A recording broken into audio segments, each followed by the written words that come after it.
Hey, what's up everybody? What's going on? Happy New Year. It's been a minute since I've made a video on this channel. If you're new to this channel, my name is Simon. I'm the CTO and founder of PSB Advanced Technology. We're focused on building the decentralized wireless network infrastructure. What does that mean? Well, basically, we are turning any town into a smart zone. A smart zone for LoRaWAN and 5G coverage. You can use this IoT network coverage specifically for sensors and for cellular devices in the future. 5G coverage requires more equipment and more antennas or little small cell. And the community, because of blockchain technology, we now can offer an incentive opportunity for anybody to help build out the network infrastructure. So you can earn by helping your community build out this IoT network that everybody and anybody can start using today. So I created the FutureSPOT hosting program. The FutureSPOT hosting program allows you to get the hardware necessary so you can start earning today. This is the Build-2-Earn opportunity. So if you're familiar with blockchain technology and NFTs, you may have heard of a phrase called play to earn. Play to earn became popular when Axie Infinity and a few other blockchain games started getting popular hype from the community because people were actually earning some decent returns by playing the game. Especially if you were outside of the United States, some of the returns were life-changing to those individuals. And so they took advantage of blockchain and changed their life. They took action, took a leap of faith, and did something out of their comfort zone. Playing a game to earn money? That doesn't make sense. You're supposed to get your hands dirty and walk uphill both ways in the snow, sleets, rain, this, that, that same story we've heard from our elders, which, by the way, I have the utmost respect for. And during that time frame, you may have, to have done that strategy to generate your earned income and build potential wealth for your family. But in 2022, in this new age, in this new world, the barrier for entry has decreased, and there's more players in the game.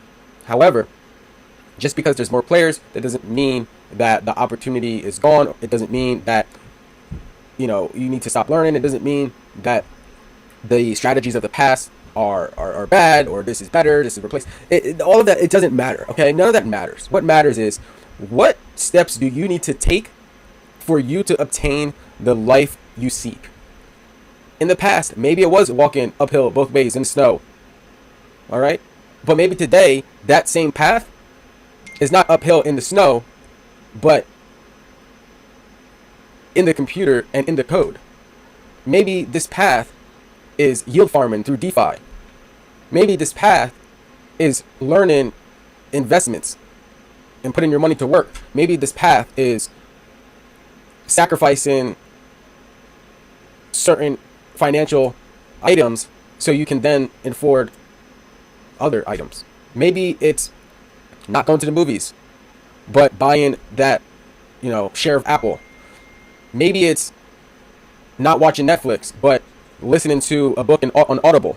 Maybe it's not going to, the club or the bar and attending that, Eventbrite local tech meeting or financial meeting or real estate meeting or conference. Whatever it is, that doesn't matter. What matters is understanding how to implement your assignment. So I heard something the other day, and I want to give her credit. Sierra, she's a lawyer or an attorney, and she said something on her IG that spoke to me, and that is, everybody has their assignment, all right, in the world. The first half of life, now this is me paraphrasing the rest of it. Her statement was everybody has an assignment. Now, and I'm going to take that and put my little twist on it. So, because we all have our assignment, it's difficult to understand our position in the world because we're consistently looking at other people's level, and we're like, that should be me. Or we look at other people's level and we're like, I want to get on that level too. So then we ask them questions that are specific to their assignment, and then we try to implement what we learned from them, and then it doesn't work, and then we get upset. And then now you stop. See, but the thing is, you're not wrong for going to that person and asking them questions. That's actually the right, the thing you should be doing. Where you screw up is the type of questions you are then asking that person. You see their assignment, all right? You see the rewards, or you see them reaping their rewards from their assignment. And you're like, I want those rewards too. But the thing is, you're using a strategy that may not correlate to your assignment. So what is that? Well, let me break this down a little bit more. If you're a dishwasher, right? That's what you do. Your assignment right now is a dishwasher, to earn money as a dishwasher. Okay? So then you go ask somebody that stomps grapes. Okay? And you're like, man, they end up stomping grapes, end up making some beautiful wine, and they're, bringing in buku bread because their wine is successful because of the type of grapes they grow and the way they stomp them and how it's organic and whatever it is. All right? So then you're like, man, that's awesome. I want to level up too. Let me go talk to that person. So then you ask them, oh, wow, how did you, you don't ask them, how did you make this money? You're like, oh, word. So what kind of grapes did you buy? And then you ask, well, how fast are you stomping? And then you'll ask like, are those grapes better than those grapes? Then you're asking, where'd you get your grape seeds? How long does it take for the grapes to grow? How long are you stomping on grapes before you decide to start fermenting them to make the wine? And I don't know the full process, but you get where I'm drifting at. You're a dishwasher. Why are you asking them about grapes? What you need to ask them is, how did you scale your company? So if I'm a dishwasher and I want to scale my dishwashing skill set, I need to figure out, how do I utilize that same knowledge, but with my assignment? Being able to stomp grapes or purchasing grapes doesn't match my assignment. It doesn't match my assignment as a dishwasher. All right. Now I know these are pretty poor examples. That's the point. I didn't want to use examples of like doctors and lawyers or truck drivers or real estate landlords. I wanted to do something a little bit practical. All right. An everyday job. Somebody is a dishwasher. Now, is there a way that you can scale your business or your assignment as a dishwasher? Absolutely. All right. You can figure out that, hey, if I use a spray nozzle that shoots out temperature above 300 degrees, I don't have to spend hours, or I don't have to spend 20 minutes scrubbing, food off this plate, because when I spray it with a nozzle, it sprays it right away. I can pop it in the tray, throw it in the machine, and sanitize it. Boom, 1, 2, 3. All right, so then you say to yourself, you ask that person, how did you scale your wine company? How did you improve, your grape stomping skills? Oh, I went to the gym, I did some calf workouts, what I'm saying? I started walking every single day. I knew I needed to improve my stamina because I, to stomp these grapes, and, I need to, I got pedicures, I had to take care of my feet, I don't know, whatever it is to improve upon your skill set. So the question becomes, how do I ask my mentor valuable questions that will improve upon my skill set? So I created a video not too long ago called Finding Your Future Flow. And that's what this is essentially, and a continuation to that conversation. Finding your future flow, finding your skill set, understanding your assignment, and then working at the best of your ability at becoming your assignment.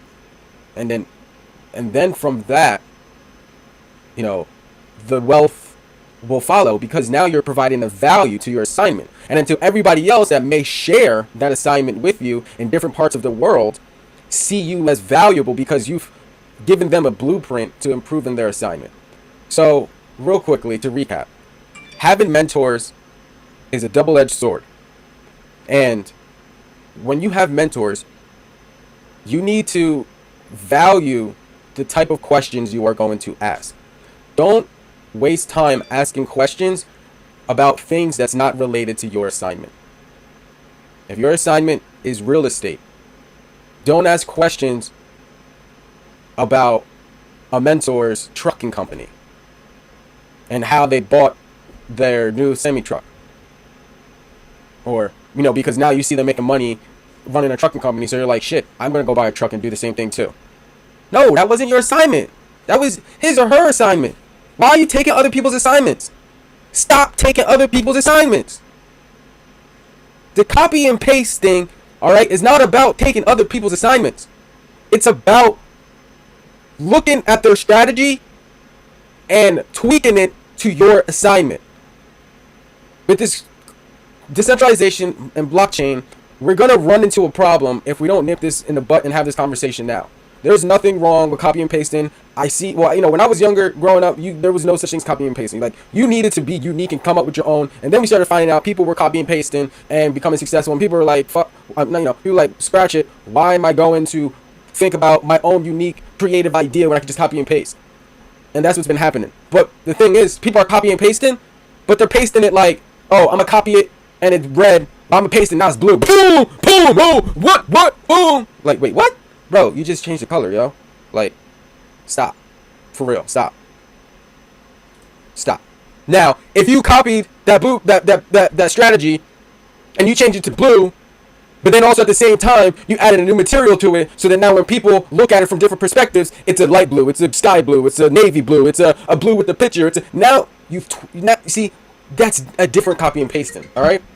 That's different. You still created your own with the support of of someone else's blueprint. So we can't stop the momentum. Some of us had a couple wins in 2020 and 2021, but it may have been the first time like we really won, and we were so excited and we're so happy, but yet you got caught up in that win that now you don't know what to do. That win is not going to ride you to generational wealth. What brings you to generational wealth is taking that win, saying thank you, and then implementing the valuable your newly learned skill sets, knowledge, skills, and abilities, KSAs, your newly obtained KSAs, knowledge, skills, and abilities, all right? So you take those KSAs, and then you find a way to implement it on the next strategy, all right? Because this is what's about to happen. I'm about to actually, let me stop this. I'm about to make another video because it's getting long, and I really want people to pay attention to this. But I know I need a haircut. All right, bear with me, guys. But look, this is what's about to happen right now, and I don't know if people are really talking about it or not. But look, check it. They were printing money like crazy, and I was letting people know on my IG in 2020 and all this stuff that this was gonna happen, and to brush up on your skill sets. There's gonna become a time where knowing skills of how to do things is gonna be more valuable than before. Like electricity or carpentry or painting or all these things are gonna become valuable again, and they are right now. So the thing is, they were printing money and they were giving it away, damn near interest free, zero interest, all this stuff, giving away money. Okay, if you did not take advantage of the money printing and put your money to work, you are going to fail in 2022, 2023, going into 2024. Your business will fail. We are about to cycle into the next phase of the process. All right. So the first phase of the process was create an opportunity, an opening for people to join the race, essentially. All right. Everybody in 2020, everybody signed up for the marathon. All right, for the race or the sprint or the whatever it is, the game, whatever analogy you want to use, the game, the sprint, whatever. Everybody. There was like, yo, free sign-ups, come sign up. So everybody rushed to go get that money, all right? All these SBA loans and PPP loans and, all these things, all right? Everybody rushed to go get that money. Now, there were two people in this crowd. Not literally, but figuratively. Two types of people. One, the ones that got excited about the bread, paid off all their old debt, and bought some things, started their business, and now they're just riding off the debt. Or took the money, maybe paid off some debt, but not all of it, purchased some property, invested in a couple startups, put in bought some valuable assets, and now those two people weren't thinking, are thinking about the future, but thinking about the future in two different ways. The first person sees the future of, they're giving out money, interest rates are low. I'll tackle that when it comes. The other person is like, eventually they're gonna want a return on this money, so I need to figure out how to use this money now, so that when they come knocking for their bread, I can give them their money and I'm still good. and I still have some left over because I put my money to work. So that's what's happening right now. All right. So what's the first telltale sign of it? It's simple. If you print money at zero interest, eventually you're going to have to get your returns on that. And the returns will come in the form of inflation and increased rates. It has to. It's not a question of if this will happen. It has to happen. It's the only way for step one to work. Okay? Now, I'm not here to sit here and debate with you about whether it's right, wrong, this, that, blah, blah, blah. They shouldn't do that or they should do this. It's not about any of that. It's about understanding what's going on and how you need to maneuver yourself to protect yourself. Financially, mentally, emotionally. All right? So, right now is essentially like damn near the end of the opportunity cycle. All right? The opportunity cycle began March 16th, 2020. That was day one, literally. All right? March 16th, 2020. We're coming up to 3 years. On the third year is when you'll see everyone asking for those returns on that money. All right? But it's not going to come all in one day. You're going to slowly see interest change from, I think right now it's at 0.25%. It's stupid low. All right? But the next thing you're going to see, 1.75. All right? We're going to go from 0.25 to 1.75. And then we're going to go to 1.9. And then we're going to go to 2.5. We'll hike up to about 2.9, maybe even get to 3.3%. All right. Once there starts getting some loud noise, and then they'll drop the mic on you. Oh, okay. Then they'll drop it back down to 2.25, which was the target interest from the jump. Okay. And it's probably going to happen throughout this year, and then start in 2023. We'll see, 2.25, 2.7 interest rates, which will do two things. Now, if anybody learned anything during 2020 and everything like that, and blockchain and all these things, when the Fed raises their rates of lending out money, you see, the capitalists, they're going to do what they were trained to do. Oh, well, if you're raising me 2.25, then I got to raise them 2.25. I'm not taking a hit. But the ones that have a long-term vision and don't need the return on their money ASAP, that says, oh, they're going up 2.25, but instead of me going to 5.5, to make up for the difference, I'm just going to go up, 2.25. They go up 2.25, I go up 2.5. All right, I still get a little something out of the deal, 0.25, but I'm not asking you for the whole thing. All right, just a little bit. The ones that do that will survive. And then the businesses that have the lenders that do that will put themselves in the right position to repay on those loans, and then now double up on their revenue generation. Whatever it is that they're working on, they know that they're going to need to, this is their last opportunity to make sure that the funds they are receiving is being put to work, and that those returns is big enough to pay off the loan and then also go off on your own. All right? And that's a strategy. So whenever you get money, you want to make sure when you put that money to work, it's enough to pay off the loan so you can go off on your own. All right? My name is Simon. I'm the CTO and founder of PSB Advanced Technology. If you found this video valuable, if you learned something in this conversation, if you thought this was useful, please hit that like button, hit the subscribe, share this with your friends, leave a comment below, and let me know what you want to talk about. Let me know what points you like, what points you didn't like, and help me in figuring out what topic of conversation pertaining to cryptocurrency and technology would you guys like to hear. My name is Simon. We're building out the decentralized wireless network infrastructure. It's time to level up and enhance your future self. If you're interested in hosting a FutureSPOT, you can earn a passive monthly incentive reward simply by hosting one of our FutureSPOTs and creating an IoT community that everybody can take advantage of. This is the build to earn opportunity. This is the build to earn movement. This is the build to earn network infrastructure build. Thank you to Helium. Thank you to the vendors and manufacturers for building out the hardware. And thank you to the community for putting in the hard work at this exponential growth we've had in 2021. Stay tuned for the next video. We're going to go over a few new talking points about what's going on within the Helium ecosystem and how you can earn passive income by building out the IoT network of the future. Thank you. And if you made it to the end, leave a comment below and say, enhance your future self, and I'll send you some HNT. All right, cool.